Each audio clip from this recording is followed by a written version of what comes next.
भारत में शराबी माता पिता के साथ बड़े होने वाले बच्चों में मानसिक समस्याएं ज्यादा पाई जाती हैं, खासकर उन बच्चों की तुलना में जो नॉन अल्कोहलिक घरों से आते हैं। इनमें इंटरनलाइजिंग और एक्सटर्नलाइजिंग दोनों तरह के डिसऑर्डर्स शामिल होते हैं। अल्कोहलिक घर का माहौल अक्सर अनप्रिडिक्टेबल, तनाव से भरा और इमोशनली अनस्टेबल होता है। ऐसे माहौल में बच्चा वह सिक्योर बेस डेवलप नहीं कर पाता जो इमोशनल कंट्रोल और हेल्दी साइकोलॉजिकल डेवलपमेंट के लिए जरूरी होता है। इंटरनलाइजिंग डिसऑर्डर्स में बच्चा अपना दर्द बाहर नहीं दिखाता, बल्कि अंदर ही अंदर सहता रहता है।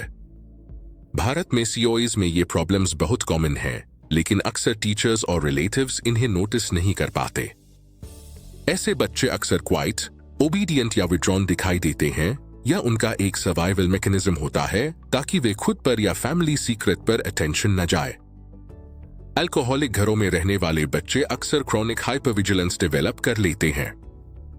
वे माहौल को पढ़ने में एक्सपर्ट बन जाते हैं। दरवाजे की चाबी की आवाज, माता पिता के चलने का तरीका, आवाज का टोन, ताकि अंदाजा लगा सकें कि आज पेरेंट नॉर्मल होंगे, इंडिफरेंट रहेंगे या वायलेंट। यह कांस्टेंट अलर्ट रहने की हालत शरीर के स्ट्रेस रिस्पॉन्स सिस्टम को डिस्टर्ब कर देती है। मुंबई के स्कूल्स में हुई रिसर्च बताती है कि सीओएस में एंजाइटी लेवल काफी ज्यादा होता है।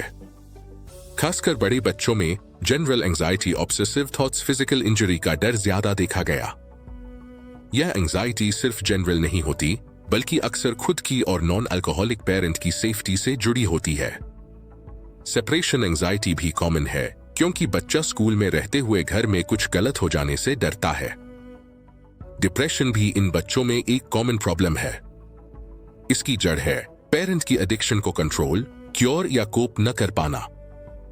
बार बार फैमिली सिचुएशन ठीक न कर पाने से बच्चा लर्न्ड हेल्पलेसनेस की हालत में चला जाता है, जो आगे चलकर क्लिनिकल डिप्रेशन बन सकती है। इंडियन स्टडीज के अनुसार लगभग 14.5% बच्चों में डिप्रेशन पाया गया है, और अल्कोहलिक पेरेंट्स के बच्चों में hopelessness, low self esteem, suicidal thoughts काफी ज्यादा देखे गए। अल्कोहलिक पेरेंट की इमोशनल अनअवेलेबिलिटी और कोडिपेंडेंट पेरेंट की मेंटल परेशानी मिलकर बच्चे को इमोशनली अबैंडन्ड महसूस कराती है। इसे इमोशनल ऑर्फनिंग कहा जाता है, जहां पेरेंट्स घर में होते हुए भी इमोशनली प्रेजेंट नहीं होते। बच्चा इस निग्लेक्ट को अपनी कमजोरी या अनवर्दीनेस मान लेता है, जिससे रिजेक्शन की फीलिंग गहरी हो जाती है। कोविड-19 पेंडेमिक के दौरान इंटरव्यूज में अल्कोहलिक फादर्स के बच्चों ने बताया कि वे बहुत लोनली, लगातार सैड, खुशी महसूस करने में असमर्थ रहते थे, और इसका सीधा कारण अनस्टेबल होम एनवायरनमेंट था। भारत में मेंटल हेल्थ को लेकर स्टिग्मा आज भी मौजूद है, इसलिए इमोशनल पेन अक्सर फिजिकल सिम्टम्स में बदल जाता है। सीओएस में सोमेटाइजेशन ज्यादा देखा गया है, जैसे बिना वजह headache, stomach pain, extreme tiredness, body एक। पेंडेमिक के दौरान हुई एक क्वालिटेटिव स्टडी में बच्चों ने बताया कि उन्हें बार बार सीवियर हेडेक होता था, जिससे कंसंट्रेशन और स्टडीज पर असर पड़ता था। ये सिम्टम्स दो काम करते हैं: एक, क्रॉनिक स्ट्रेस का रियल फिजिकल इफेक्ट; दो, और एक non verbal cry for help, जहां फीलिंग्स को वर्ड्स में बताना सेफ नहीं होता। जहां कुछ बच्चे अंदर ही अंदर टूट जाते हैं, वहीं कुछ बच्चे अपना दर्द बिहेवियर के जरिए बाहर निकालते हैं। एक्सटर्नलाइजिंग डिसऑर्डर्स में शामिल हैं conduct disorder, oppositional defiant disorder, ADHD।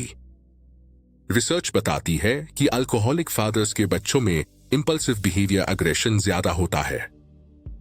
बच्चे वही सीखते हैं जो वे घर में देखते हैं। जब कॉन्फ्लिक्ट को शाउटिंग, फाइटिंग और सब्सटेंस यूज से सॉल्व होते देखा जाता है, तो बच्चा वही पैटर्न बाहर भी फॉलो करता है। स्कूल में इसका असर दिखता है। ट्रूएंसी फाइट्स, बुलिंग, टीचर्स की डिसोबीडियंस। इंडियन स्टडीज में पाया गया कि सीओएस में कंडक्ट डिसऑर्डर के स्कोर्स सिग्निफिकेंटली हायर थे। यह बिहेवियर या तो कंट्रोल वापस पाने की कोशिश होता है, या फैमिली सीक्रेट से ध्यान हटाने का तरीका। अल्कोहलिक पेरेंट के साथ रहने का लॉन्ग टर्म स्ट्रेस बच्चे की थिंकिंग एबिलिटी और एकेडमिक परफॉर्मेंस को नुकसान पहुंचाता है। ऐसे घरों में रूटीन नहीं होती, लेट नाइट डिस्टर्बेंसेस से स्लीप डिस्टर्ब होती है, पढ़ाई का माहौल नहीं बन पाता।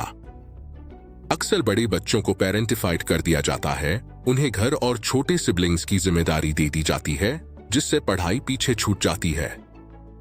पंजाब और केरला की स्टडीज बताती हैं कि पैटर्नल अल्कोहलिज्म से स्कूल ड्रॉप आउट बढ़ता है, रीडिंग, मैथ और स्पेलिंग में परफॉर्मेंस गिरती है। अटैपिडी की स्टडी में पाया गया कि जैसे जैसे पिता का अल्कोहल यूज बढ़ा, वैसे वैसे बच्चों में बिहेवियरल प्रॉब्लम्स और इंटरनलाइजिंग स्कोर्स बढ़े, जिसका सीधा असर एकेडमिक रिग्रेशन पर पड़ा।